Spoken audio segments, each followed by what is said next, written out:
on tent revivals. Dad was telling me the guy's name. But the kids would come, they'd put the kids to sleep, they'd sit on hay bales, and they would worship, and revivals would go on for weeks. You know. Matter of fact, that's where my mom and dad met. Was at a revival. Camp meeting down there at number 2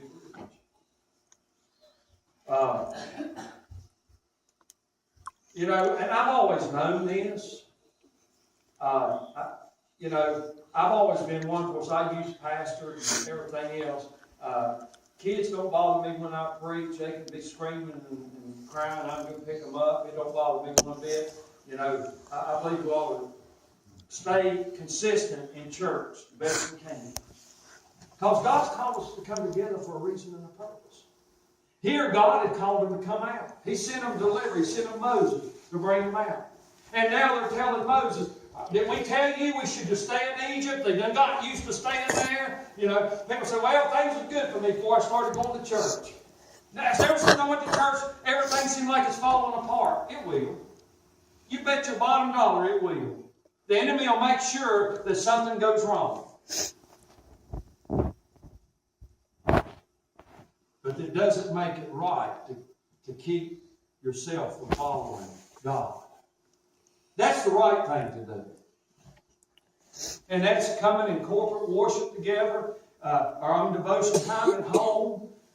We've got to keep our mindset right in following God, because that is not always the thing. Just because things are going wrong in your life doesn't mean that you're doing wrong.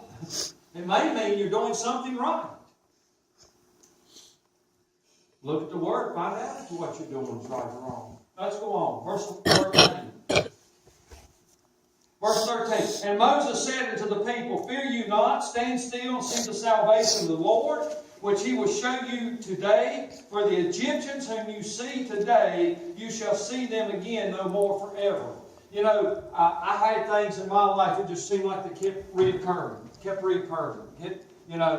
But there come a time in life one day, I just prayed. I said, God, you've got to help me. This seems like it never quits. It just keeps coming around. From that day forward, things changed for me. You see, I started looking at the glass half full instead of half empty.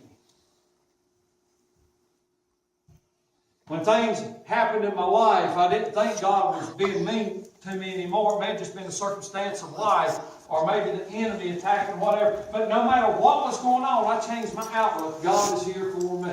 God is here to help me. He's helping me come through this situation or this circumstance. He's trying to help me be the best I can be. Do I still mess up? Yes. I've got a lot of Robertson Conley in me. God's got a full-time job. But God is here to help us. He's here to help you. And last night I had to go back and look up Hebrews chapter 11, verse 6. And it says that He is a rewarder of those who diligently seek Him. And if you've got a concordance sometime in your study time, sit down and look up that word diligently and rewarder. God likes that kind of heart. He likes that heart of that person that diligently seeks Him. It's a long definition. Understanding some of this changed my life. Now, I used to kind of be a fence rider. I got away from riding the fence. I found out things go a whole lot better if I just turn my life over to God and trust Him with everything. Let me say this real quick before I go on.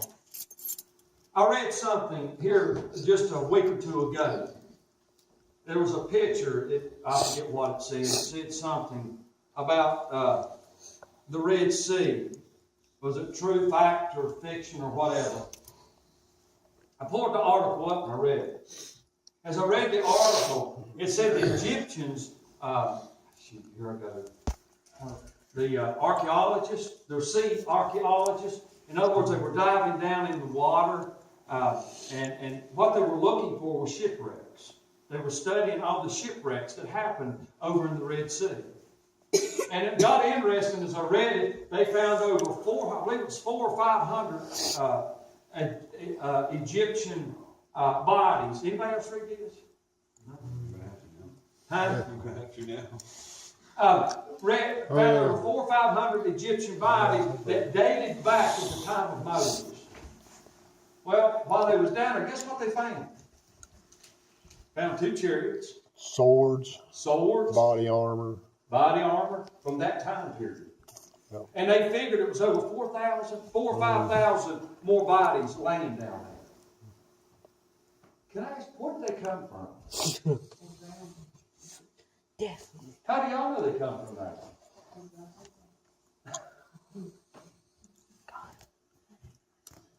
Yeah, they had all the, some of these relics, all that they pulled up the weapons and so forth. They come from that time period. It's pretty interesting. In that article, it said now a lot of the Theologians will have had to to change their rethink their belief on that. theological beliefs now.